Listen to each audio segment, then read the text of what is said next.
Star Wars The Rise of Skywalker, the third and final movie of the new Star Wars trilogy that Disney has offered us for these past 4 years. Now, first of all, this will be a spoiler-free review, so don't worry about me spoiling anything for you guys. Okay, you'll be completely free from spoilers in this video. Now, before I go into Rise of Skywalker, I'll give my thoughts about Force Awakens: The Last Jedi. Force Awakens, I enjoyed. I liked it a lot. It was probably the best movie experience I had when I first saw it in 2015. Yeah, it's a rehash of A New Hope. I thought the characters were really compelling. I thought the action was really good. The effects were really good, especially compared to the prequels. And overall, it was just an entertaining movie. Now with Last Jedi, some of that praise goes down a little, but not too much. Now with Last Jedi, I think all of the scenes with Luke and Rey were great.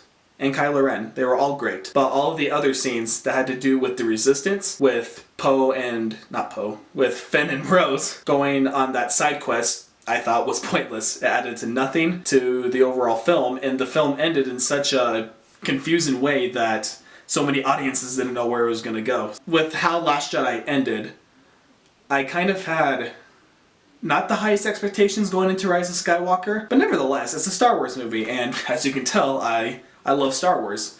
I wasn't down in the dumps thinking, oh, this movie is going to be the worst movie of 2019. No, I didn't think that at all. But again, I wasn't super pumped for this movie. But I was still hoping that it was going to be good. And after seeing it, it's...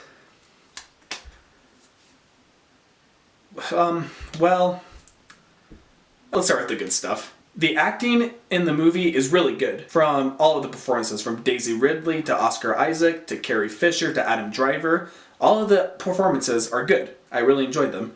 The effects are great, as always, from Star Wars. The way that the movie was filmed, fantastic. Not as good as Last Jedi, but still very, very impressive. My favorite character in the movie was, believe it or not, Kylo Ren. I thought his character arc was very, very well done, very well executed as well. I didn't really enjoy Kylo as much in Force Awakens. I liked him a little more in Last Jedi, and now with here in Rise of Skywalker, I really thought they took his character very seriously, and his overall character arc was very well done. Some of the other characters are still likable as well. Poe and Finn are still very likable as not quite the main focus characters, but also very important characters as well. Some of the callbacks were done very well, not gonna lie.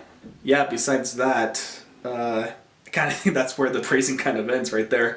The biggest problem with this movie is the overall story. The overall story on what the heroes are trying to accomplish and how they're eventually going to defeat the bad guy and how the bad guy is portrayed was very confusing. There were moments in this movie I was just watching and I'm like, wait, that didn't make sense. Wait, that didn't add up.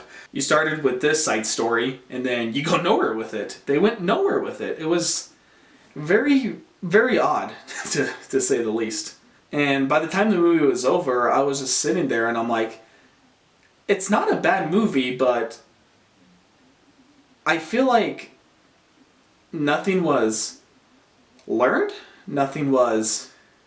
Okay, not that nothing was learned. There were some parts in the movie that I really liked how they tackled in with more of the Force and also with some of the lore surrounding Star Wars in general. I thought some of those aspects of the movie, not all of them, but some of the aspects they did with the Force, I thought were rather interesting. I know some people had a problem with that in Last Jedi, and yeah, some of those are continued here a little. Overall, I don't mind them. I thought they were nice additions, to say the least. The music, John Williams, it's John Williams, what can you say? The music is always going to be epic from Star Wars. Star Wars is one of the most recognizable music scores of all time, so you can't go wrong with John Williams. It's really hard because I can't go into much without spoiling something about the movie. I guess the most I can say right now is it's a decent movie. It's not a bad movie, to say the least. I was a little disappointed by it. I thought they really could have taken some of the characters to towards a better direction. I thought that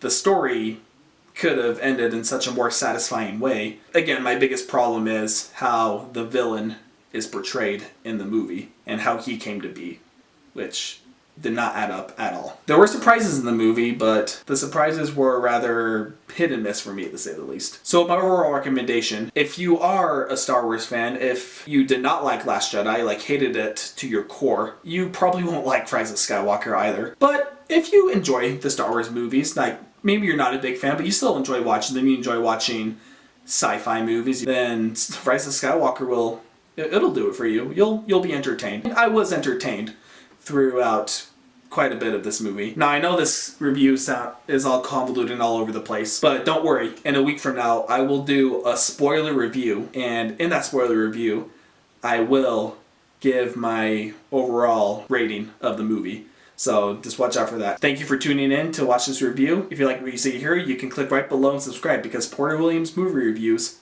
might change your point of view.